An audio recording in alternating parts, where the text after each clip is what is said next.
foco en Ecuador, donde las protestas en contra de Lenín Moreno están causando estragos en Quito y en Guayaquil. Andrea Bernal, nuestra enviada especial, va a tenernos un adelanto de una entrevista que ha preparado para el programa Suma la Noticia con el vicepresidente del Ecuador a propósito de las medidas que está tomando el gobierno, que por cierto se ha mudado a Guayaquil, ha dejado Quito por toda esta situación de la protesta indígena que sigue en pugna con el gobierno. Comenzamos allí, con estas protestas crecientes en el Ecuador que han forzado a trasladar, como lo decía, a la ciudad de Guayaquil la sede del Ejecutivo. Desde allí, rodeado por la cúpula militar, el presidente Lenín Moreno ha denunciado un plan para derrocarlo. Acusó al expresidente Rafael Correa, también responsabiliza a Nicolás Maduro, el líder del régimen de Venezuela, de esos planes de desestabilización. Desde Bruselas, en respuesta, Correa ha desestimado las acusaciones, ha afirmado que Lenín Moreno solo tiene dos opciones: renunciar o llamar a elecciones anticipadas. Entre tanto, son cientos los indígenas que han llegado a Quito, la capital, anunciando una movilización hasta el Palacio de Carondelet, la sede oficial del gobierno ecuatoriano. Un conflicto local con repercusiones internacionales. Ecuador cumple una semana en medio de protestas y rechazó las medidas económicas anunciadas por el presidente Lenín Moreno. La movilización indígena llegó el martes a Quito tal como lo había advertido. Los disturbios y la violencia en las calles de la capital fueron la escena de la tarde del lunes. Pese a que el Palacio de Gobierno fue acordonado, el mandatario tomó la decisión de trasladar la sede de gobierno a la ciudad de Guayaquil. Un anuncio acompañado de una reafirmación de sus decisiones. Son los corruptos que han sentido los pasos de la justicia acercándolos para que respondan. Ellos son quienes están detrás de este intento de golpe de Estado y están usando e instrumentalizando a algunos sectores indígenas, aprovechando su movilización para saquear y destruir a su paso. Pero en su intervención en cadena nacional, Moreno denunció que detrás de las protestas hay una intención política de desestabilizar el gobierno y romper el orden democrático. Señaló al expresidente Rafael Correa y Nicolás Maduro como los responsables. En las imágenes es evidente que los más violentos, aquellos que actúan con la única intención de agredir, dañar, son individuos externos, pagados y organizados. ¿Acaso creen ustedes que es coincidencia que Correa, Virgilio Hernández, Patiño, Pavón hayan viajado al mismo tiempo hace pocas semanas a Venezuela? El sátrapa de Maduro ha activado junto con Correa su plan de desestabilización. Las acusaciones del mandatario ecuatoriano coinciden con la denuncia del diputado de la Asamblea Nacional, Juan Fernando Flores, en las que asegura que el exmandatario lideraba acciones contra Moreno desde Venezuela. El parlamentario afirmó que el régimen madurista puso a disposición de Correa un avión de PDVSA para movilizarse en varios países de la región. En medio de la polémica, este martes la agencia de noticias Reuters publicó una entrevista que le hizo a Rafael Correa en Bruselas, Bélgica. Desde allí, el expresidente habló sobre los señalamientos en su contra y acusó al actual gobierno de mentiroso. Son tan mentirosos que se contradicen ellos mismos, ¿no? Decían que el correísmo estaba aniquilado, destruido. Ahora soy tan poderoso que desde Bruselas, con un iPhone, puedo dirigir manifestaciones a lo largo y ancho del país. Están mintiendo, como han mentido estos 2 años y medio. La verdad es que existe un gran descontento generalizado por la traición de este tipo, no a mí, a todo un programa de gobierno, a la propia democracia. Afirmó que Lenín Moreno tiene solo 2 opciones en medio de la crisis. Es insostenible. O renuncia, ¿no?, o pide anticipo de elecciones, que sería la vía constitucional y democrática. Entre tanto, en territorio venezolano, el número 2 del chavismo, Diosdado Cabello, se refirió a la convulsión política que vive Ecuador. Estos días que ha habido una brisita bolivariana, una brisita por algunos países como Ecuador, como Perú, como Argentina, como Colombia. Usted se mete en el ABC de España y no sale nada. O métase en el país de España y no sale nada. En el Washington Post, en el Wall Street Journal, nada. Desde la tarde de este martes, comunidades indígenas de Ecuador se concentrarán en diferentes puntos de la capital y luego se dirigirán hacia el Palacio de Carondelet para exigir la derogación de las medidas económicas establecidas por el gobierno. Nos acompaña a esta hora Juan Fernando Flores, es asambleísta y presidente del movimiento Creo para América Latina, el Caribe y África. Asambleísta, buenas tardes, gracias por estar con nosotros. Buenas tardes, muchas gracias por la oportunidad y un saludo desde Quito. Antes de comenzar con el fondo de lo que es la visión política de esta situación, quería consultarle cuál es la realidad ahorita en Quito, qué está pasando en la capital ecuatoriana. Conforme avanzan las horas hemos sabido, los indígenas llegaron, tienen sus demandas, han dicho incluso ellos mismos que han sacado a personas infiltradas que buscan crear desmanes, violencia en la ciudad, pero a esta hora, ¿cuál es el balance que usted nos puede dar? Bueno, lamentablemente durante la mañana se registraron varios focos de violencia, justamente por grupos que han tratado de tomar la lucha, no por el sentido social, sino por el sentido de los actos violentos y vandálicos que hemos visto en las últimas 48 horas. Hace pocos minutos, dirigentes de los movimientos indígenas trataron de tomar el Parlamento de la Asamblea Nacional del Ecuador, algo que nosotros rechazamos contundentemente, porque ese no es el camino para lograr una solución, ni mucho menos cuando hablamos de paz y diálogo. Estos dirigentes fueron reprimidos por las fuerzas policiales y en estos momentos el Parlamento ya se encuentra tomado de manera segura por parte de las Fuerzas Armadas y la Policía Nacional del Ecuador. Algo que nosotros hacemos un llamado a la calma, a la paz y justamente a que este no sea el camino que debamos enfrentar todos para lograr una solución. Somos un país demócrata, un país que cree en los valores y en los principios justamente de que podemos a través de los diálogos establecer una solución y que no sea la violencia la que se imponga por encima de la razón.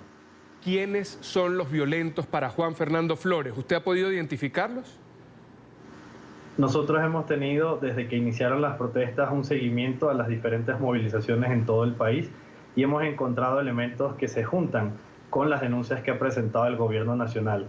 Infiltrados del correísmo han utilizado estas movilizaciones sociales para transgredir la intención de una lucha social y volverla a un conflicto político. Un acto que nosotros responsabilizamos al correísmo por ser quienes están ejecutando de manera directa aquí en el país y desde el exterior todas las acciones que buscan desestabilizar el gobierno del presidente Lenín Moreno. Algo que nosotros consideramos que no solo sigue una agenda política nacional, sino regional, a través de lo que es el Foro de Sao Paulo y las intenciones de retomar el poder por la fuerza y la violencia en el Ecuador. Rafael Correa, mencionado por usted en su cuenta de Twitter, también nombrado por dirigentes políticos que dicen que no es casualidad que haya viajado a Venezuela, no es casualidad que haya estado en Cuba y que no es casualidad que algunos de quienes fueron sus funcionarios hayan estado con él. ¿Es Rafael Correa quien está detrás de la violencia? Sí, nosotros responsabilizamos al expresidente Rafael Correa porque no es solo su participación, sino el accionar que ha venido ejecutando. Desde el pasado 28 de julio nosotros hemos venido denunciando su participación no solo en el encuentro del Foro de Sao Paulo que se realizó en Caracas, sino a distintos encuentros que se dieron en Caracas y en La Habana con dirigentes ecuatorianos, como los mencionaba el presidente de la República el día de ayer, Paola Pavón, Virgilio Hernández, Ricardo Patiño, quienes han sido actores que siempre han venido utilizando la estrategia política de la violencia y la imposición para tratar de ejecutar su postura. 7 reuniones se han dado desde julio hasta la fecha en Venezuela, donde ha participado directamente el expresidente Rafael Correa, siendo la última el ingreso a través de vía aérea a la ciudad de Barquisimeto en el estado Lara, donde permaneció allí y sostuvo distintas reuniones con dirigentes ecuatorianos que provienen desde Panamá, Bolivia y Aruba, que se han estado siendo partícipes de todo este proceso. Algo que nosotros hemos venido denunciando porque esto ha dado pie a que Venezuela sea un nido que esconde a prófugos y ahora a desestabilizadores de la democracia en el Ecuador. ¿Y qué hacer desde la Asamblea Nacional? ¿Qué hacer desde los partidos políticos ecuatorianos para no solo denunciar, sino buscar frenar esa influencia que sigue teniendo, según usted dice, Rafael Correa, para llevar a esta desestabilización? Y además, ¿qué se puede hacer para que el régimen de Venezuela no siga albergando, como lo ha denunciado también Colombia, de grupos que buscan afectar la tranquilidad y la paz en territorio colombiano, ahora en el Ecuador? Bueno, con estos hechos, una vez más, así como lo ha mencionado Colombia, Venezuela se convierte, y no el país, sino quienes desgobiernan a través del régimen de Nicolás Maduro, en un peligro no solo para su propio país, sino para la región. La salida y un cambio democrático en Venezuela no solo es necesario, es urgente para garantizar la paz en la región, no solo por a quienes albergan, como lo ha denunciado Colombia, sino a quienes también están albergando, como lo hemos denunciado desde el Ecuador. Las distintas reuniones que se han dado en Venezuela justamente han buscado que el accionar de estas protestas tengan un sentido violento y no un sentido social o de reclamo del pueblo ecuatoriano. Ahí es donde nosotros desestimamos completamente lo que se busca hacer, porque la toma del poder por la fuerza y la violencia no es el camino para lograr ninguna solución a los problemas que ellos quieren denunciar. Respecto a qué podemos hacer, hemos solicitado al presidente encargado de Venezuela, Juan Guaidó, y a los diputados de la Asamblea Nacional que inicien de inmediato una investigación, no solo por la presencia de ellos en Venezuela, sino el uso de aviones por parte de PDVSA, al igual que las resguardo por parte de efectivos policiales del SEBIN a las autoridades ecuatorianas que se encuentran allá. Al igual que hemos solicitado a los países hermanos que nos colaboren con la identificación de los ciudadanos ecuatorianos que han atravesado Bogotá, Panamá y Aruba para conocer de cerca quiénes son los responsables de los que estuvieron en esos viajes y que ahora están accionando la violencia en el Ecuador. Nosotros no vamos a permitir que la democracia se pierda y mucho menos que la desestabilización venga de quienes pretenden tomar el poder después de haberle robado tanto al pueblo ecuatoriano y justamente utilicen ese dinero para potenciar hoy la violencia en el Ecuador. Asambleísta, Rafael Correa ha dicho en una entrevista en Bélgica que Lenín Moreno tiene dos opciones: renunciar o llamar a elecciones anticipadas. ¿Usted cree que esos son los únicos caminos que le quedan al gobierno de turno ahorita en el Ecuador? No, el camino que le queda a un país que cree en la democracia y que cree en la paz es justamente fortalecer su democracia y garantizar la paz. Nosotros no somos representantes del gobierno actual, somos de movimientos políticos distintos, pero entendemos que en estos momentos la democracia prela por encima de todo. Nosotros no podemos permitir que sean unos pocos los que pretendan imponerse por encima de 16 millones de ecuatorianos cuando están buscando a través de la violencia lo que no pudieron con la razón y mucho menos con los votos. Elecciones anticipadas no es la solución porque no es lo que se debe buscar en estos momentos. Lo que sí debe buscar Rafael Correa, que ha mencionado que está dispuesto a venir al Ecuador, es que venga a presentarse ante la justicia, que justamente en pocas horas iniciará un proceso con el cual se determinará su culpabilidad en el caso Sobornos 2012-2016, con el cual se demostrará cómo utilizó al Estado ecuatoriano para perjudicar al pueblo y con ello vertirse simplemente ellos del poder, algo que nosotros no vamos a permitir nunca en democracia. Usted mismo lo ha dicho, no pertenecen al mismo partido. De hecho, creo, fue quien compitió con Rafael Correa por la presidencia. Pero además de Creo, hablemos de los partidos políticos que hacen parte de la oferta a los ciudadanos en el Ecuador. ¿Están todos alrededor de Lenín Moreno en este momento frente a lo que usted mismo ha calificado de una amenaza de quien fue el mandatario y quien fue también el padrino o padre político de Moreno? En estos momentos todos nos encontramos alrededor de la democracia, no de una persona. La institucionalidad y la estabilidad del Ecuador es lo que debe prevalecer ante todo. El día de ayer, justamente, dirigentes de las diferentes bancadas políticas de la Asamblea Nacional se reunieron con el presidente y establecieron un documento donde se establece que en conjunto vamos a buscar la solución a través del diálogo para lograr un cambio y una salida a la situación que estamos viviendo. Pero no con elecciones anticipadas, no con vandalismo, no con perjudicar a los ciudadanos ecuatorianos que quieren trabajar y salir adelante. La violencia y lo que están buscando generar solo es para darles a ellos paso a lo que quieren exigir. Hoy todos los partidos políticos estamos unidos a una sola voz: la institucionalidad, la paz y la democracia en el Ecuador. Quienes están fuera de ellos son el correísmo y por eso son los responsables de todos los hechos que están ocurriendo en el país. Pero de las opciones que planteó Rafael Correa, usted no mencionó como descartada la renuncia. ¿Podrían buscar también que esa pueda ser la salida? Es que la inestabilidad en el país la están pretendiendo generar ellos. Nosotros ¿no existe para usted tal inestabilidad que pueda buscar o que pueda llegar a la salida de Lenín Moreno del poder? En estos momentos no es el camino ni lo que realmente está buscando el Ecuador.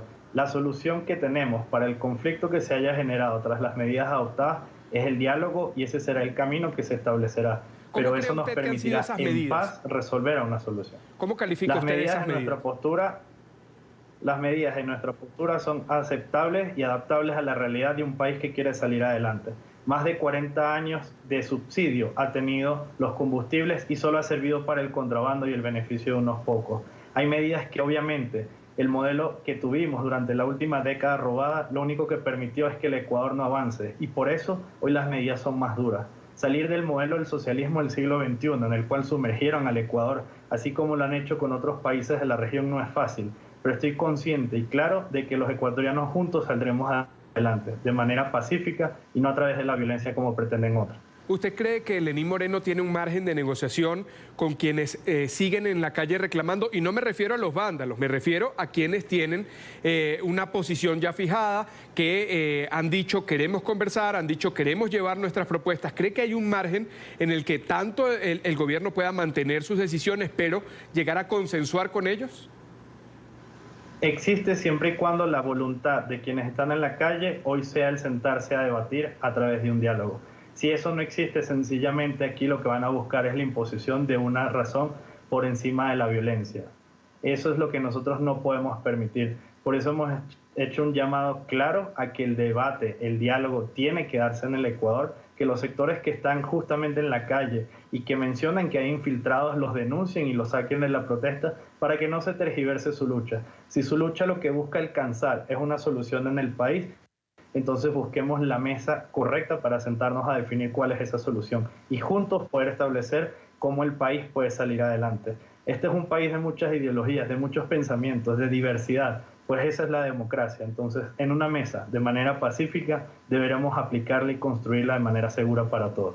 ¿Usted cree que hay espacio en esa mesa, además de quienes reclaman, además del gobierno, además de los partidos que usted ha descrito, están en contención, defendiendo y protegiendo la democracia? ¿Hay espacio también para la ideología correísta, para quienes representan esa corriente política en el país? Para quienes representen sin caer en el vandalismo, sin caer en la violencia y sin caer en tratar de desestabilizar el país, lo hay. Y hay asambleístas del correísmo que han hecho ese llamado a sentarnos. Quienes están buscando generar la violencia son los que están en la calle tratando de acompañar una lucha social y que hace pocos minutos los mismos movimientos indígenas los han descartado. El pueblo está claro de quién está detrás de la desestabilización y la búsqueda del colapso de la democracia en el Ecuador. Es lo que no vamos a permitir y por eso también el pueblo saldrá a defender la democracia, porque ese es el valor principal de un país y sobre todo lo que nos permitirá alcanzar un futuro estable y seguro para todos. ¿Usted cree que rodeado por la cúpula militar, con el respaldo de las instituciones del Estado, Lenín Moreno pueda superar esta situación de crisis que sin duda se ve reflejada en esas imágenes, en ese vandalismo, en la protesta, en la queja ciudadana que también existe, que está exacerbada quizá, como usted ha dicho, por una influencia desde el extranjero, si así fuera, pero que también hay descontento? Los descontentos son válidos en la democracia. Nosotros hemos sido críticos a muchos temas que el gobierno nacional ha tomado decisión y por ello estamos conscientes de que también se puede llegar a puntos medios que permitan a través de un diálogo claro la solución para el país. Pero la violencia, que es lo que están buscando imponer, es lo que no podemos permitir. Lenín Moreno hoy tiene la posición la postura de buscar quedar en la historia como aquel que logró un cambio y resolver las situaciones del país que en materia económica nunca se tomaron, a pesar de que se hicieron en momentos muy tardíos, o sencillamente retroceder y dejar al país en el pasado. Nosotros consideramos que hoy es necesario ir al futuro, llegar a ese diálogo y consenso y que nos permita realmente avanzar como Ecuador. Juntos podemos hacerlo. Eso es la democracia. Eso es lo que podemos construir. No la violencia y lo que están buscando generar otros. El papel de la comunidad internacional. Usted ha dicho, han hecho una petición al gobierno interino de Venezuela a propósito de la denuncia de que todo esto se habría fraguado en Caracas, en Barquisimeto, en el centro y en el centro occidente del territorio venezolano.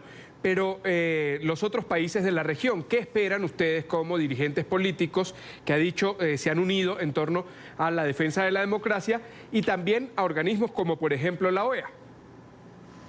Hemos estado en comunicación constante con gobiernos aliados a los que buscan justamente una solución en el conflicto de Venezuela, para poder entender en la crisis que hoy está viviendo el Ecuador, producto de la anuencia de Nicolás Maduro, solo pasa por la solución de que logremos también un cambio en Venezuela. La solución no es resolver el problema del Ecuador y olvidar a los demás países. Hay un conflicto en Ecuador, hay que resolverlo, pero no podemos dejar de lado a quien está dando paso para que esto suceda. Por lo tanto, nosotros deberemos seguir impulsando un cambio político en Venezuela real que le permita tener paz a nuestros hermanos venezolanos, pero también paz a nosotros como países hermanos de la región. Y juntos poder avanzar en la construcción de ese modelo de democracia que queremos todos. ¿Cuál es el llamado a la comunidad internacional? A que no sigamos siendo silentes ante lo que está sucediendo en Venezuela. Colombia ha hecho una denuncia muy delicada sobre quienes se están escondiendo allá. Hoy nosotros desde Ecuador hacemos lo propio. Debemos unirnos de manera regional para acabar de una vez de raíz con el problema que está atentando con la paz y la democracia en Venezuela y en la región. Quiero agradecer a Juan Fernando Flores, asambleísta ecuatoriano, además presidente del movimiento Creo para América Latina, el Caribe y África. Muchísimas gracias por estos minutos para NTN 24. Gracias a ustedes. Y vamos a